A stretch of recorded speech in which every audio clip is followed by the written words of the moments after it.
Hello guys, आज हम लोग बात करने वाले हैं यूनानी स्वतंत्रता युद्ध के बारे में। यूनानी स्वतंत्रता युद्ध ने पूरे यूरोप के शिक्षित अभिजात वर्ग में राष्ट्रीय भावनाओं का संचार किया।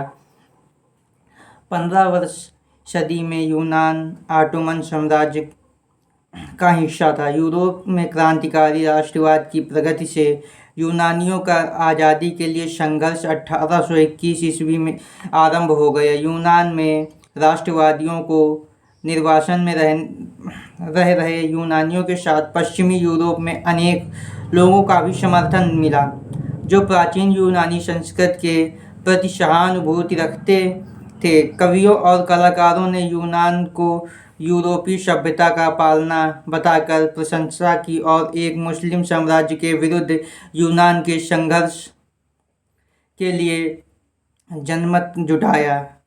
अंग्रेज कवि लॉर्ड बायरन को धन एकत्रित किया और बाद में युद्ध लड़ने भी गए, जहां 1824 ईस्वी में बुखार से उनकी मृत्यु हो गई। अतः 1832 ईस्वी की कुस्तुनिया की संधि ने यूनान को एक स्वतंत्र राष्ट्र की मान्यता दी। फर्स्ट संसद।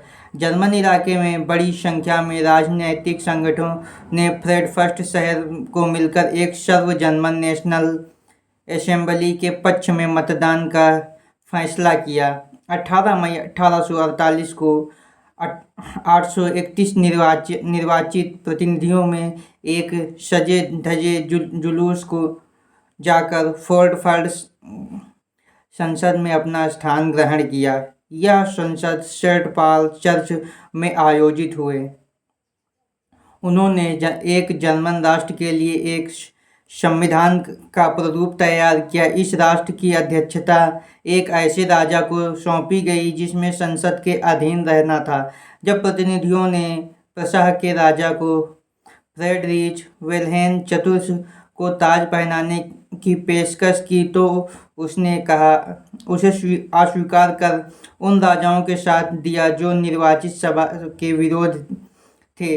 इस प्रकार जहां कुलीन वर्ग और सेना के विरुद्ध बढ़ गया, वहीं संसद में सामाजिक आधार पर कमजोर हो गया। संसद के मध्यम वर्गों का प्रभाव अधिक था, जिन्होंने मजदूरों और कारीगरों की मांग का विरोध किया। इससे वे इसका समर्थन खो बैठे।